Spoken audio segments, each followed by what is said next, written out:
Arkadaşlar merhaba. Bugün yine ot toplamaya gidiyorum. Gelincik otu toplayacağım.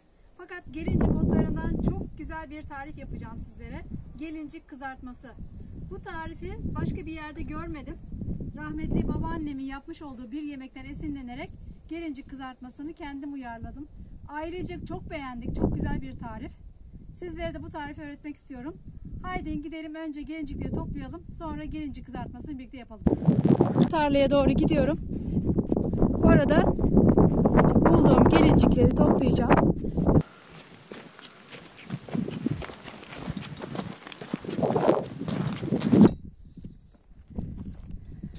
Açımı ayarlayayım.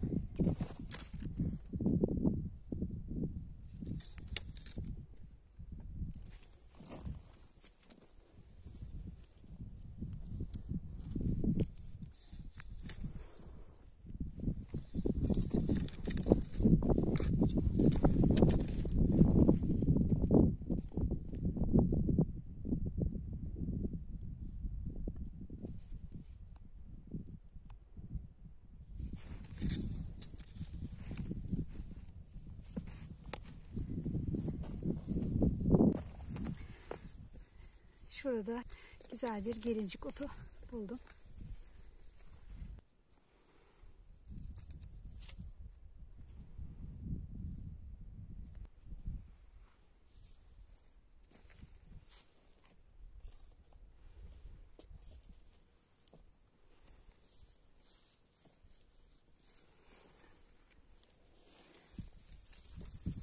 Gelincikler arkadaşlar artık bundan sonra kartlamaya başlamış. Haberiniz olsun. Çünkü gelinciklerde tüylenme belirtileri bakın şu şekilde. Tüylenmeye başlayınca gelincikler kartlar. Çiçek açmaya başlar. Çok erken ama aslında bahar çiçeği gibi, bahar otu gibi görünür. Baharda gelincikler çiçek açar. Yemek için de bu mevsimlerde toplamak daha uygundur.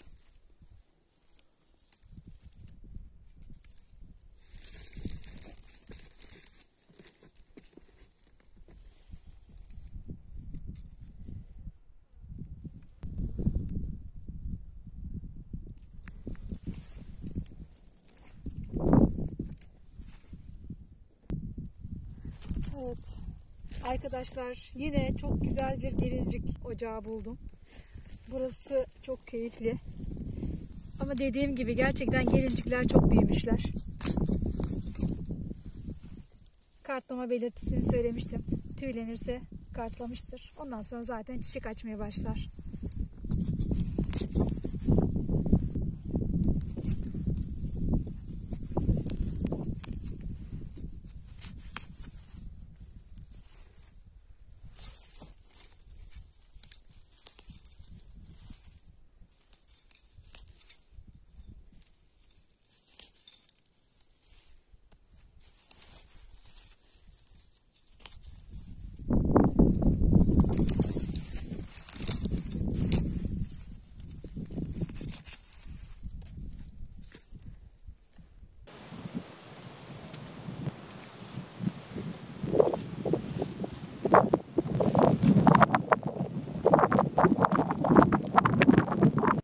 Sizlere gelincik kızartmasını öğreteceğim için çok heyecanlıyım.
keyifli hakikaten. Yani otlar keyifli olunca benim de keyfim yerine geliyor. Ot toplamak bir terapi gibi. Stresten kurtulmanın en güzel yolu. Doğaya açılacaksınız. Otları toplayıp böyle rahatlayacaksınız. Aynı zamanda akşam veya bir gün sonra yapacağınız böreğinizin malzemesi de çıkmış olacak.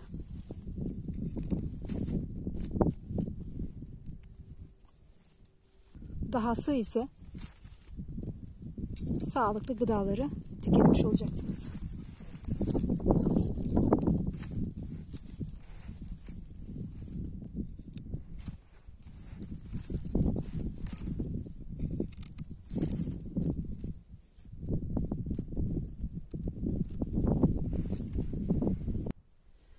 Yine bulduğum başka güzel bir gelincik otu da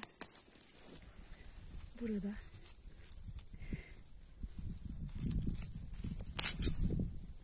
Akşam yağan yağmurun su taneleri bile burada, damlaları bile burada.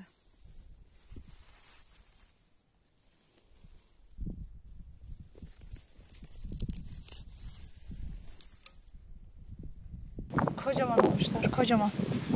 Tabii ki bu yağmurlar bunları bu hale getirdi. Kocaman oldular. Yapacağım gelincik kızartması birazcık büyük olanlardan daha iyi oluyor. Ben de ona dikkat ediyorum.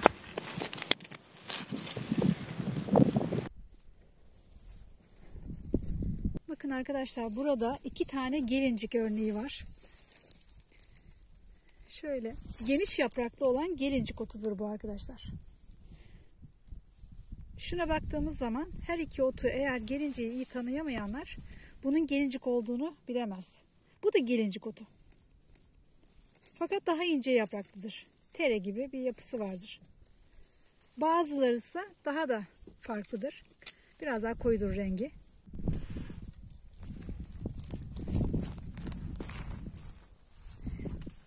Şu güzelliğe bakın. Şu güzelliğe bakın.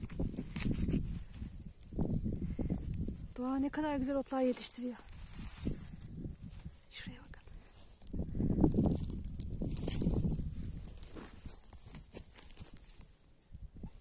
Ne kadar hoşlar. Yine 2 tane farklı gelincik türünü yan yana gösteriyorum arkadaşlar. Bakar mısınız? Bakın, ikisi de farklı gelincik otu.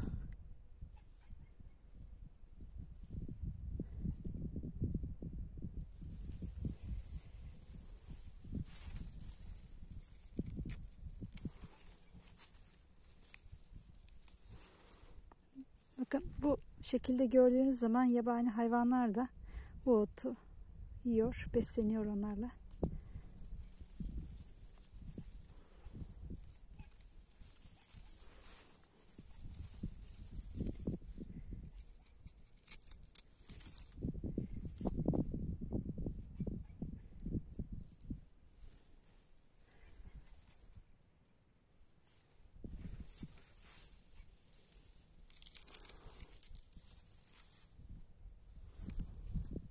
Bana göre en az bir tane ot bilenler ilk başta gelincik otunu öğreniyor.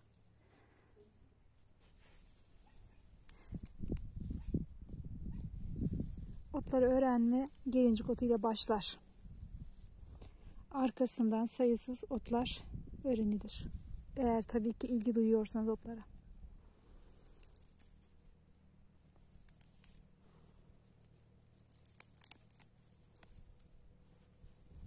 Doğanın bize sunduğu nimetler bunlar.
Şöyle baklaların kıyısından gelincik toplamış oldum.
Şöyle yavaş yavaş aşağıya doğru iniyorum.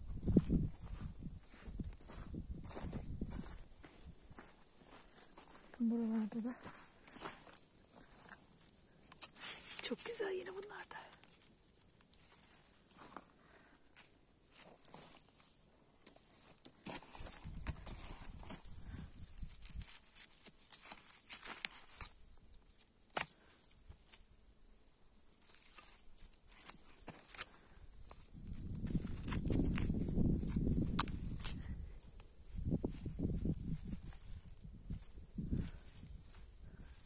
Bakın arkadaşlar, şuradaki yine çoban çantası. Daha önceki videolarımda kuzu kulağı otunu toplamıştım. Ne kadar çok gelişmiş, büyümüş, serpilmiş. Topladıkça da daha çok keyifleniyor. Hava kapalı. Biraz kar yağıyor, biraz yağmur yağıyor derken yine tipik soğuk martlardan biri.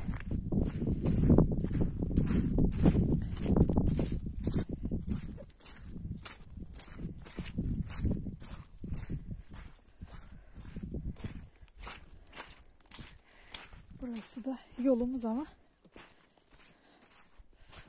su kaplamış her tarafı.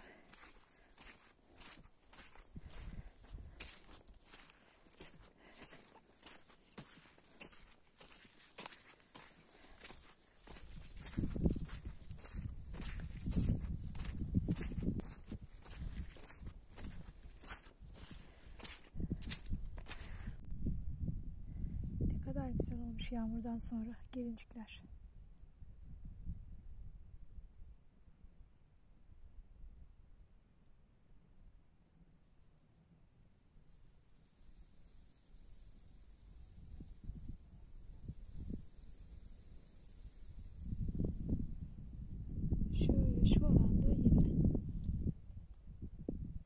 iyice yayılmışlar.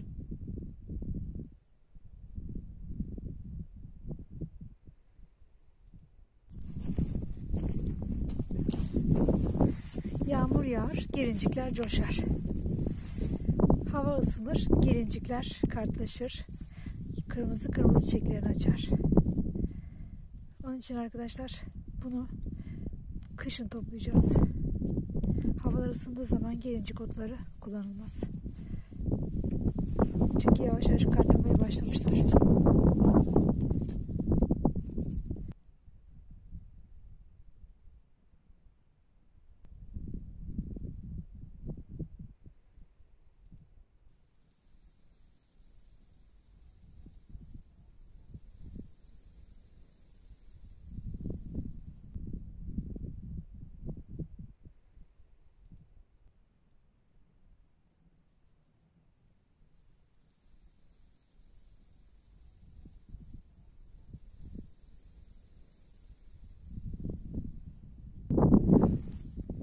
Yine bir tanesi de bu şekilde arkadaşlar, geniş yapraklı gelincik.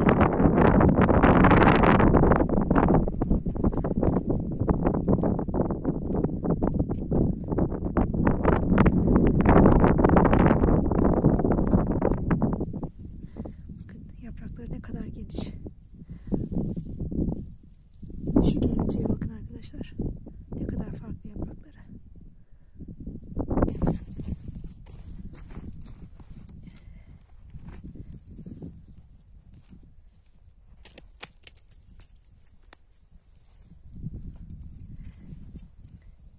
Gelincikler kışın ayrı güzel yemesi. Bahar geldiğinde çiçeklerini seyretmesi ayrı güzel. Yani gelincik her zaman güzel. Arkadaşlar buna aynı zamanda gelin otu da deniyor.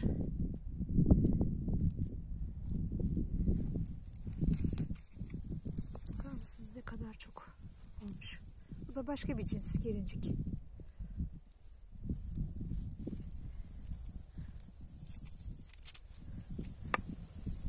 Birden çok, bakın şöyle gelincik var bir kökte.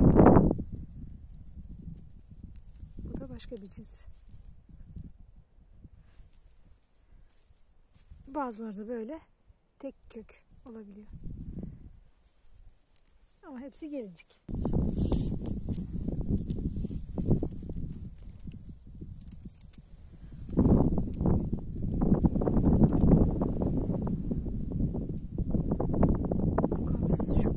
Sanki böyle coşmuş. Ne kadar güzel büyümüş.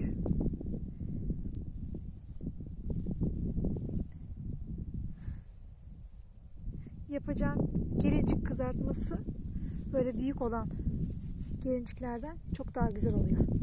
Şöyle. Küçüklerini çok tercih etmeyeceğim. Büyük olması gerekiyor.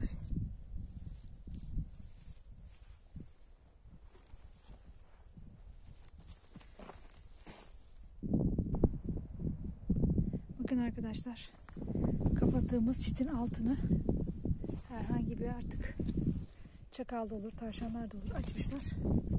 Şu toprakları da itmişler ve taşlar bile itilmiş yani. Ne kadar korursak koruyalım mutlaka yabani hayvanlar içeriye giriyor.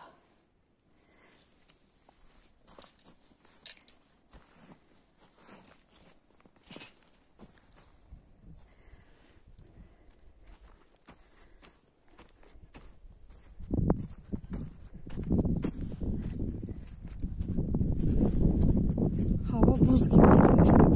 Buz.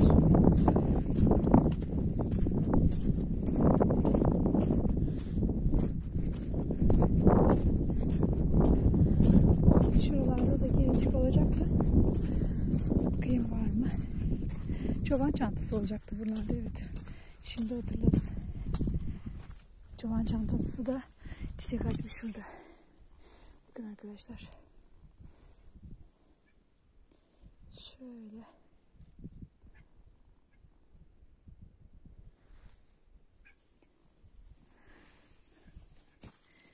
Gelincikler var. Kuş otları var.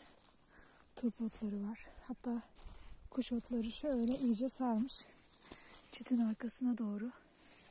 Şurada gördüklerimiz de bakın ne kadar çok büyümüşler. Çoban çantası.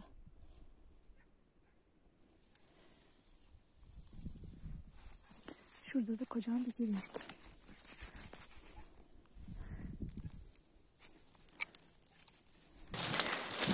Gelincik otlarımı topladım arkadaşlar. Şimdi yıkayacağım. Ondan sonra gelincik kızartmasına başlayacağım.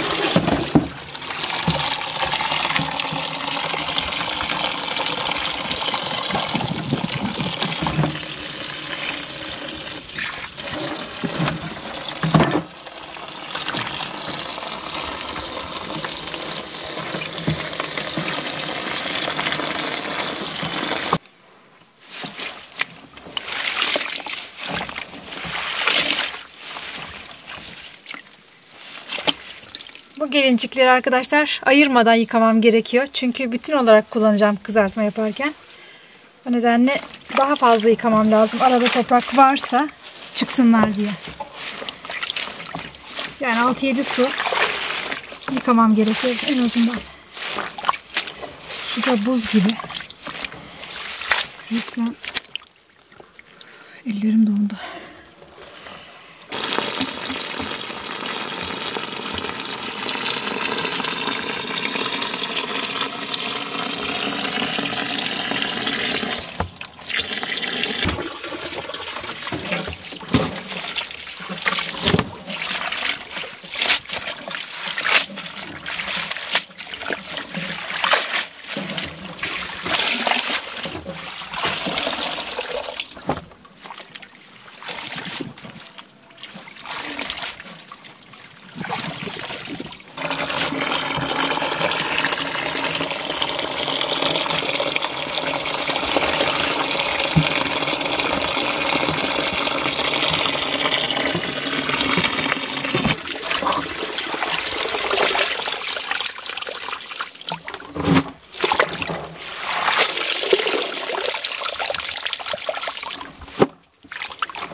Evet arkadaşlar, gelincik kızartması için otları yıkadıktan sonra şöyle bir düzenledim.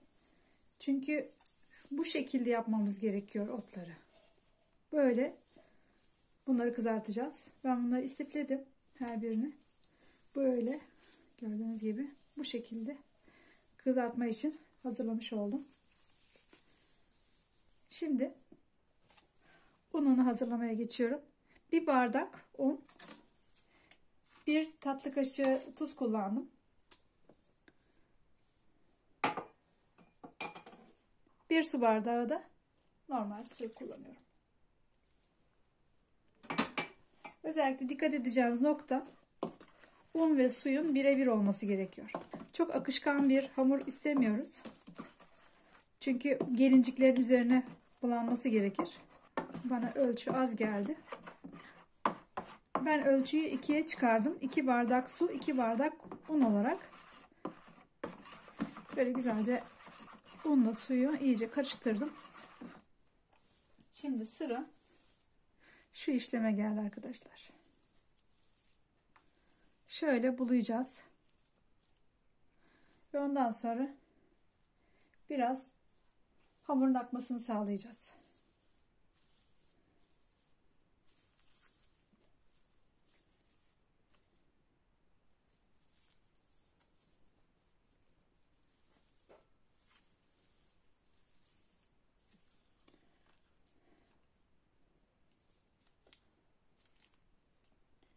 Biraz fazlasını ben şöyle akıttırıyorum.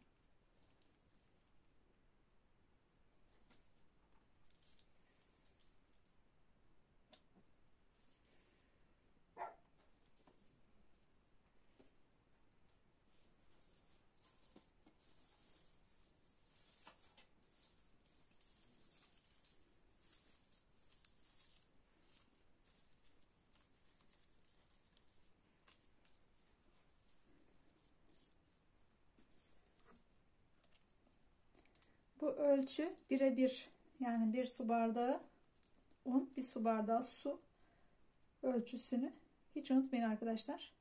Onunla çok güzel böyle akıtmalar yapabilirsiniz. Pideler yapabilirsiniz. Evinizde ekmeğiniz kalmadı. Hemen bir su bardağı un, bir su bardağı suyu karıştırın. Biraz tuz atın. İnce bir hamur halinde tavanıza pişirin. Çok güzel kahvaltılık olur size.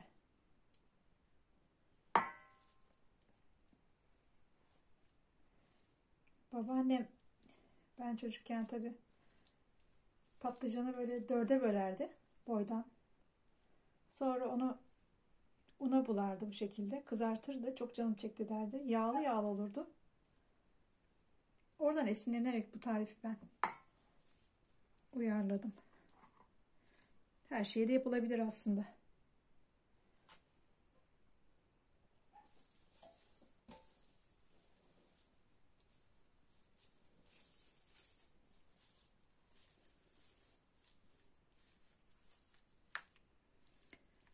Başka otlarla da bunu deneyebilirsiniz arkadaşlar. Yalnızca gelincik olması şart değil. Mesela ıspanakla da çok güzel bu şekilde bir tarif yapabilirsiniz.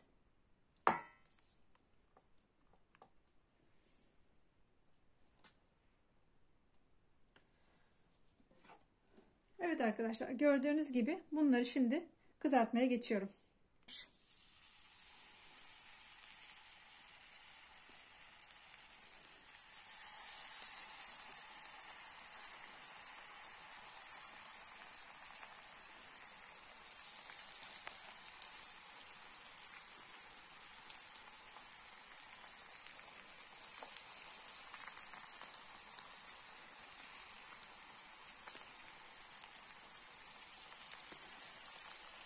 Şimdi kızarmasını bekliyorum.